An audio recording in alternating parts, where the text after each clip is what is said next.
Diagnosed at 24. What's happening, guys and gals? I'm sitting here with Ryan Davidson and Matt Weiner, who just rocked our stage here just moments ago. Guys, thanks for coming out. Thanks for having us. Yeah, it's great to be here. It's been a good time. You guys have a really good, really big two-piece kind of thing going on. Like for a two-piece, since you both sing and you both play an instrument, and Ryan, you're playing two instruments with the harmonica. Mm-hmm. It's pretty cool to hear how much dynamics you guys have. Is that, you said you guys have been working together since November. Is that something that came naturally, or you're just working on it? Or? Yeah, kind of. We just started doing this together. I mean, I've been doing this for a few years now, but then Matt joined me in November, and it just kind of really filled out, and we realized that we work really well together, and just kind of see really eye to eye. Cool. Yeah, on really how stuff works, and like, this, and just how things work and fit together, and it just kind of naturally turned into this bigger sound. Really different backgrounds musically, but kind of similar taste, I guess, so it fits together well when we're playing. Totally. Yeah. What are the different backgrounds? Well, Yeah, I mean, I grew up playing classical music, and then when I moved to Chico for school, started playing more rock and roll and prog rock, 70s stuff, and now I play a lot of jazz. Okay. And so when I'm not playing with Ryan, that's most of what I do. Playing guitar or playing violin still? Okay, sweet. Awesome. And my background is just mainly, it was all punk rock and roll for years. And then I got into playing like some jazz and blues, and I was singing in choirs, doing some classical stuff. And then I moved to Ireland for a couple years, and I just did nothing but uber traditional Irish music. Very cool. And so when I'm not doing this, I'm playing a bunch of Irish music. Okay. And I'm guessing that had to have had a big influence and impact on your writing style. Totally. It really changed, like, the kind of way I look at the whole picture. Did you go there specifically for, like, this is going to be kind of like school? I went there actually for school. I went for grad school. Oh, nice. To study music. Wow, that's awesome. Yeah. So you're an accredited musician. I guess I have a piece of paper on the wall. And you live in Ireland. Those two things are impressive when you're talking about American. Like, you actually moved to Ireland for a couple of years to do. It's like, oh wow, that's awesome. Oh, it was great fun, Especially because even today in punk rock, there's that whole, you play punk rock, so you can't really play very well. Yeah. Weird thing that still goes on outside of the community. I feel like, where people are like, apparently no one outside of the punk rock community has heard the Descendants or anything that's been around for like 30 plus years. Yeah. Of really good punk rock instrumentalists. Yeah. So it's kind of nice when you can. I like backing that stuff up when I'm talking to people I don't know. Like, Eddie lived in Ireland for 2 years. And you were telling me earlier you got into music when you were 13. You got hit by a semi. I did. Yeah.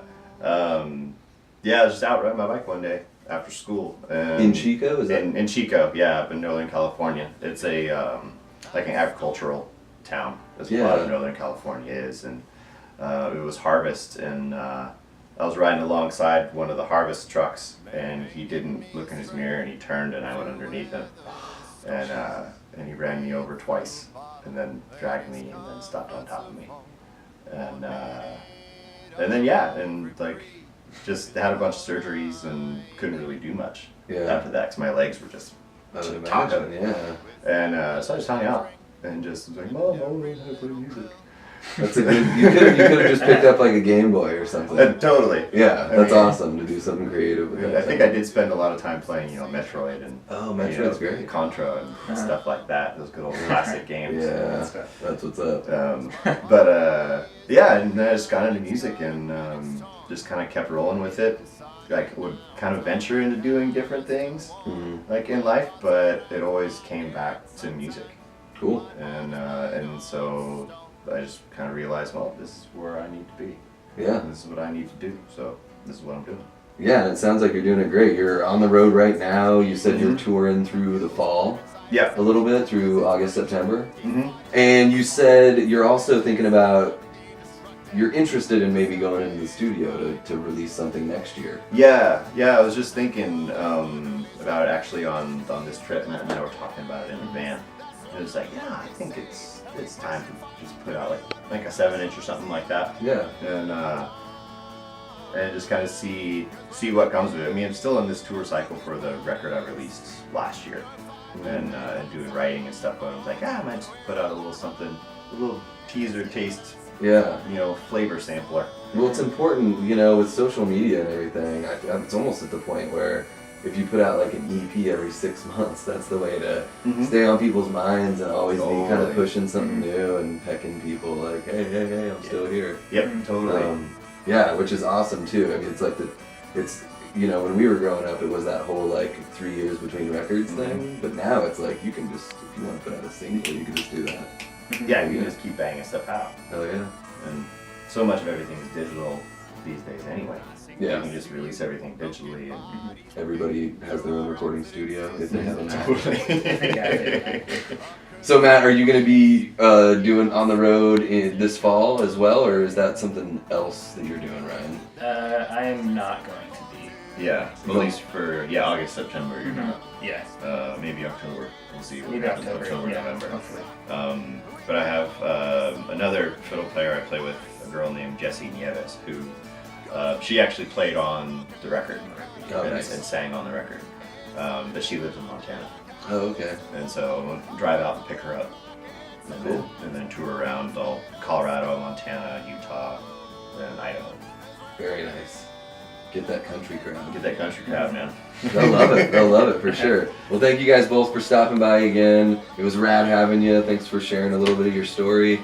And best of luck to you on the road. Thanks for having us, man. Yeah, hell yeah. Great to be here. Cool. Cheers. You can find all of Ryan's music in the link below. We'll have it all down here. We've got other videos up there, and you can subscribe to our channel. Just subscribe. Give us everything. Donate money. Call me. I'm lonely.